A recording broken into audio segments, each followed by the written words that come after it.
बऱ्याचदा मी असं बघतो की सर 10, 15, 20 वर्ष लोक उद्योग करतात आणि व्यवसायाचं पहिलं पर्पज आहे क्रिएटिंग वेल्थ.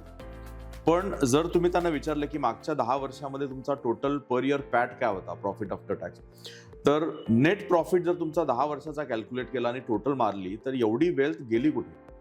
हा एक मोठा ब्लाइंड स्पॉट मी बघतो लोकांचा, की 10 वर्ष आपण व्यवसाय करतोय, आपला व्यवसाय प्रॉफिटमध्ये आहे, पण त्याच्यातनं वेल्थ क्रिएट होत नाहीये. आणि ह्या ब्लाइंड स्पॉटमुळे आपण फक्त व्यवसाय चालवतोय आणि वेल्थ क्रिएशनवर फोकसच नाहीये. फोकस नाहीये म्हणजे आपलं दुर्लक्ष होत आहे. That is also a blind spot. तर as a leader, as a business owner, आपण कुठल्या फोकस कुठे करायला हवा, ज्याच्यामुळे हा ब्लाइंड स्पॉट आपला निघून जाईल आणि आपलं वेल्थ क्रिएशनवर फोकस वाढेल.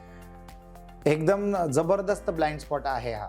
आणि ह्या ब्लाइंड स्पॉटला समजणं फार गरजेचं आहे की आपण जेव्हा बिझनेस करतो तेव्हा कायदेशीर आणि पद्धतशीर जर एक अमुक पर्सेंटेज ऑफ प्रॉफिट आपण डायव्हर्सिफाय करत गेलो तर it will be an excellent opportunity. आणि डायव्हर्सिफाय करणं म्हणजे दुसऱ्यांच्या बिझनेसमध्ये पैसे लावणं किंवा स्टॉक मार्केटमध्ये पैसे लावणं किंवा सोनं घेणं फक्त तेवढंच नव्हे. जर मी रिअल एस्टेटमध्ये डायव्हर्सिफाय केलं. सेंट अँजेलोस कम्प्युटर्स लिमिटेड माझे 43 आउटलेट्स होते मुंबई शहरामध्ये. तर मी माझ्या क्लासेसचे प्रेमायसिस विकत घेत गेलो. तर ते काय कारणामुळे केलं मी? कारण जर जागा जर समजा माझी स्वतःची जर झाली तर अप्रिसिएशन त्या जागेचं माझं झालं.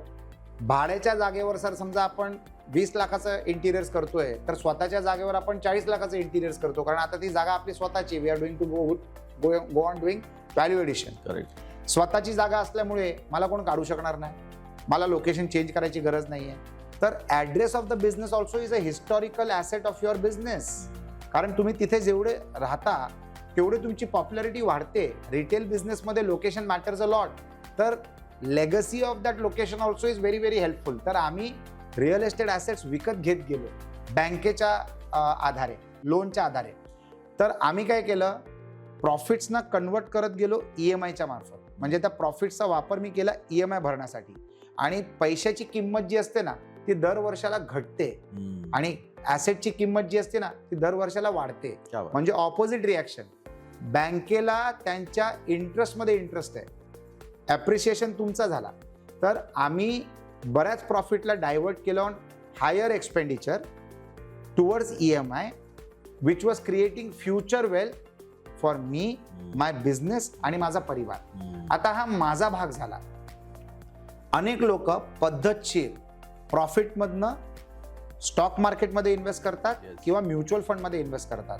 असे अनेक लोक आहेत ज्यांनी मागच्या 30-40 वर्षांमध्ये शेअर्स फक्त विकत घेतलेत, विकले नाहीये. 10 रुपयाचा शेअर 15,000 रुपयाचा झालाय. Can you earn that kind of money ever in any business? Not possible. आता इंडिया एक ग्रोथ स्टोरी होती, आहे आणि राहणार. तर जर समजा तुम्ही अमुक पर्सेंटेज म्युच्युअल फंड्समध्ये किंवा स्टॉक मार्केटमध्ये लावत गेलात लॉंग टर्म इन्व्हेस्टमेंट, तर definitely it will change the game. हा एक. दुसरा टप्पा मी काय करायचो नेहमी, I am a businessman, first generation businessman. तर मी काय केलं, माझ्या प्रॉफिट्समधनं एक अमुक पर्सेंटेज इन्शुरन्समध्ये इन्व्हेस्ट करत गेलो.